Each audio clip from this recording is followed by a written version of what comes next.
certo? Imagino o apartamento ao lado, certo? Como parecido, semelhante ao que eu estou, aquele que eu estou, certo? Olho para um quadro, uma pintura de um amigo meu, tá? Um quadro, uma pintura, tá? E um amigo meu que se foi há muito tempo, morreu há décadas atrás, tal. Ao olhar para o quadro, eu me recordo desse meu amigo e, portanto, tenho as emoções apropriadas à falta que eu sinto dele, tá? Semelhança.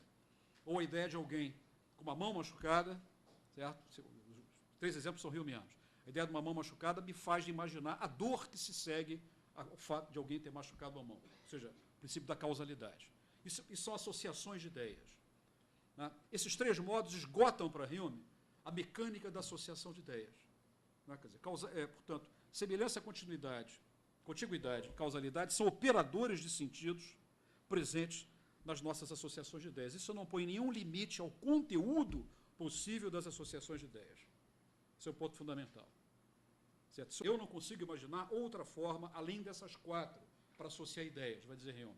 Agora, isso não tem nenhuma implicação lógica, certo? Sobre os conteúdos possíveis, né, de exercício desses operadores. Bom, quer dizer, esses operadores, portanto, estão presentes nos mecanismos de associação de ideias. Agora, essas associações de ideias, né, do ponto de vista do Hume, elas estão associadas, elas estão inscritas numa petição filosófica que ele faz, que diz respeito ao primado da experiência. Primado da experiência. Quer dizer, a experiência é o cenário no qual associações de ideias se constituem, certo? E é com a experiência do mundo, né, que juízos podem ser produzidos. Eu não posso ter conhecimento a priori, derivado da razão, a respeito de como é que eventos do mundo podem se comportar. Eu observo, através da experiência, a conjunção constante de 2 fenômenos, e, a partir da observação da conjunção constante de 2 fenômenos, eu vou, imaginativamente, eu vou dizer melhor isso daqui a pouco, eu vou fazer com que opere da causalidade. Mas, se eu não observar o evento A, né, numa conjunção, numa concomitância com o evento B, se eu não observar experimentalmente, e tiver só a descrição racional do evento A, eu não posso inferir daí uma conexão causal. Contiguidade, semelhança e, portanto, conexão causal são operadores do conhecimento no modo da experiência e não no modo da razão pura. A razão pura, vai dizer o Hume, lida lá com os triângulos isósceles e escalenos. Tá?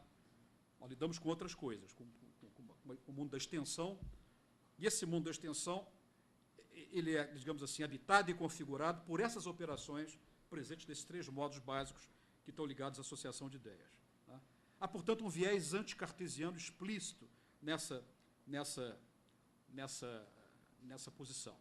Mas há mais disso aqui. Quer dizer, não se trata de um elogio naif, ingênuo da experiência. Né? Quer dizer, a razão é, livro 1, né? A razão trabalha apenas com figuras que não levam à ação. Desenhos de triângulos isósceles e escalenos não levam ninguém a tomar o Palácio de Inverno. Certo? As pessoas não agem politicamente através de proposições racionais, agem através de proposições passionais. E as proposições passionais estão escritas no modo da experiência e não no modo da razão. Certo? Mas que experiência da experiência esse sujeito tem? Né? Uma meta-experiência. Qual é a experiência da experiência? Né? E aqui há 2 teses em Hume que são fundamentais para que ele tenha uma teoria da experiência distinta da teoria dos empiristas. A primeira tese é de que a experiência permite que nós façamos certas inferências, mas o que permite a inferência não é a experiência em si, mas alguma coisa que a ela está colada e que é a sua condição de consistência significativa, que é o hábito, o costume.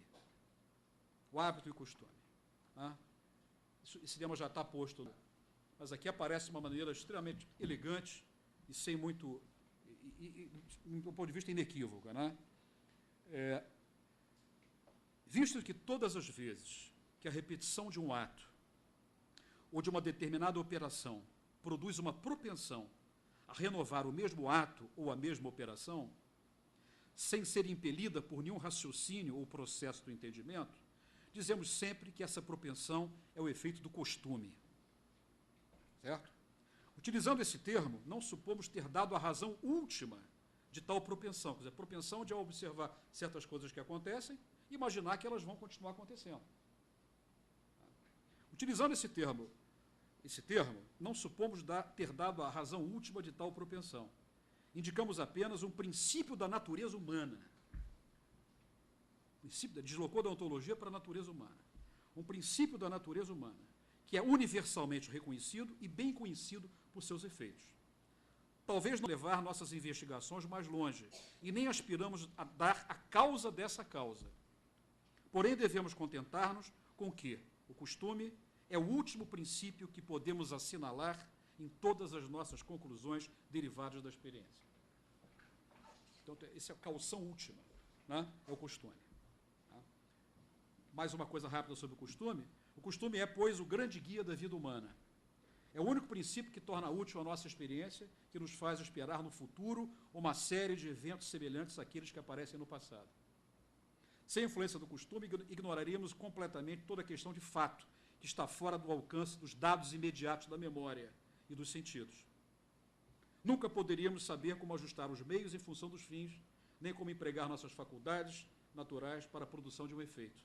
Seria, ao mesmo tempo, o fim de toda ação, como também de quase toda especulação. Então, costume, quer dizer, uma teoria da experiência para a qual o costume, né, é fundamental. A teoria circular, né? A teoria da experiência é o seu fundamento. Tá? Então, aqui tem externalismo e internalismo. Né? Se eu fico só no aspecto da experiência, eu estou no modo exclusivo do externalismo. Quando o costume entra, né, eu estou ainda do ponto de vista do externalismo, por quê? Porque é o costume que fixa uma determinada experiência, mas eu estou fazendo uma passagem por um outro domínio, que é a segunda tese, que dá sentido ao costume. O costume dá sentido à experiência, mas o que dá sentido ao costume é uma dimensão internalista, que é a crença.